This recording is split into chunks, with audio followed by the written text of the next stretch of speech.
మూడు పథకాలను అమలు చేసి సూపర్ 6 సూపర్ హిట్ అయ్యిందంటే నమ్మేందుకు ప్రజలు చెవిలో పూలు పెట్టుకోలేదన్నారు శాసనమండలి ప్రతిపక్ష నేత బొత్స సత్యనారాయణ. మండలిలో వైఎస్ఆర్సీపీ సభ్యుల ప్రసంగాన్ని అడ్డుకోవటాన్ని ఆయన తప్పుబట్టారు. 15 నెలల్లో 15,000 ఉద్యోగాలు ఇచ్చిన కూటమి ప్రభుత్వం జబ్బలు చరుచుకుంటోందన్నారు. వైఎస్ జగన్ హయాంలో ఈ సమయానికి ఏకంగా 1,50,000 ప్రభుత్వ ఉద్యోగాలు ఇచ్చామని గుర్తు చేశారు బొత్స. సీనియర్ సభ్యులు 6 సార్లు ఎమ్మెల్యే అని చెప్పారు, ఇంతకుముందు మంత్రులు చేశారు. మీకు సిగ్గుండాలంటే సిగ్గు ఏ ప్రభుత్వానికి ఉందో, ఏ నాయకులకు ఉందో, ఎవరు మాట ఇచ్చి మాట తప్పారో, ఎవరు సిగ్గుమాలిపి ఉన్నారో రాష్ట్ర ప్రజలకు తెలుసు. అధ్యక్ష, మీరు ఇచ్చే ఎంతసేపు అన్నారు super 6 super hit. What is super 6 super hit అంటే ఏంటి? 6 పథకాలు చేసిన తర్వాత అప్పుడు సక్సెస్. మాకు తెలిసిన తెలుగు భాష, మాకు తెలిసిన తెలుగు భాష అది. మరి మీరు అరకొరగా మూడు కార్యక్రమాలు చేసి అరకొరగా ఇంకా అవి చేస్తామని చెప్తున్నారు. ఓకే, అయితే చూద్దాం. ఇంకా 3 కార్యక్రమాలు చేయాలి కదా. అవి సూపర్ 6 సూపర్ హిట్. సామాన్యుడికి అంత జ్ఞానం లేదు అధ్యక్ష. రాష్ట్ర ప్రజలు అంత చెవులో పోటీగా ఉన్నారు. ప్రజలందరూ చెప్పండి అధ్యక్ష. మంత్రి గారు ఏం మాట్లాడుతుందో నాకు అర్థం అవుతుంది అధ్యక్ష. దయచేసి అపార్థం చేసుకోవద్దు. కానీ రెండు వచ్చి జడ్పీటీసీ గెలిచామంటారు. ఏంటిది ఏంటిది మాట్లాడండి.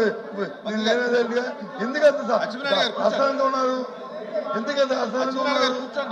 ఎందుకు సహనం కోల్పోతున్నారు? ఎందుకు వాస్తవాన్ని జీర్ణించుకోలేకపోతున్నారు? ఎందుకు వాస్తవాలు జీర్ణించుకోలేకపోతున్నారు? ఏంటి అంటున్నారు అధ్యక్ష. ఎన్నికల్లో వచ్చినప్పుడు మీ నాయకుడు కుప్పం మున్సిపాలిటీ కూడా మేము గెలిచాం, జ్ఞాపకం తెచ్చుకోండి.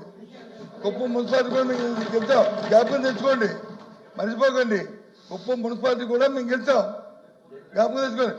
అప్పుడు మీ నాయకుడు అక్కడ ఎమ్మెల్యే, చంద్రబాబు నాయుడు గారే ఎమ్మెల్యే, అది కూడా మేము గెలిచాం. కాబట్టి ఎప్పుడు సమయం పాటించి సభ్యులు చెప్తుంది వినిన తర్వాత మేము మాట్లాడండి, మాకు అభ్యంతరలే. కానీ మధ్యలో ఇంటరప్షన్ చేస్తామంటే ప్రజాస్వామ్యం చేతితో తీసుకుంటాం, అవసరం తీసుకుంటే చూస్తూ ఊరుకునేది లేదు. మేము కూడా మీరు అన్నారు కదాక అలాగే చెప్తున్నాం. కాదు, ఎవరికి సమాన హక్కులు ఉంటాయి సభలను. పెద్దలు ఉన్నారు, పెద్దలందరికీ తెలుసు.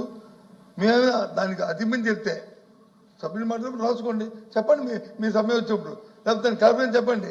అంతేగాని అతను చెప్పింది వచ్చి కాదంటే ఉద్యోగాలు మేమే ఇచ్చామంటే ఉద్యోగాలు నిన్న సూపర్ సక్సెస్ పెట్టుకున్నారు, 15,000 ఉద్యోగాలు ఇచ్చారు. ఓకే, మేము ఈ సమయానికి మేము 1,50,000 ఉద్యోగాలు ఇచ్చాం. ఈ సమయం 1,50,000 ఉద్యోగాలు ఇచ్చాం.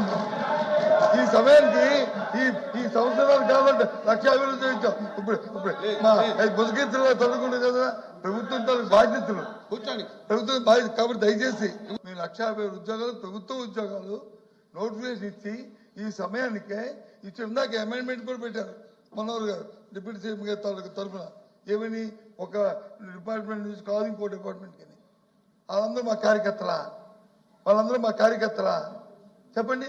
ఇవాళ రాష్ట్రంలో యువ సెక్రటరీలు అందరూ మా కార్యకర్తలా? ఇదా ఎక్కడండి కార్యకర్తలు అంటే ఏంటండి? దయచేసి ఈ ధర్మం అండి ఉద్యోగస్తుడికి ఆపాదించిన పార్టీని ఇదా? ప్లీజ్ కాబట్టి దయచేసి మా సభ్యులు మాట్లాడుతున్నప్పుడు మీ మంత్రులు రాసుకోండి, మాకు అభ్యంతరం లేదు. సాంప్రదాయం కాదు, మీ మధ్యలో ఇంటర్వ్యూ చేస్తాండి, మీరు చేయండి. అదే సాంప్రదాయాన్ని ఊపిరికి అదే వర్తిస్తారు. కాబట్టి ఆ సాంప్రదాయం వద్దనేది నా కోరిక.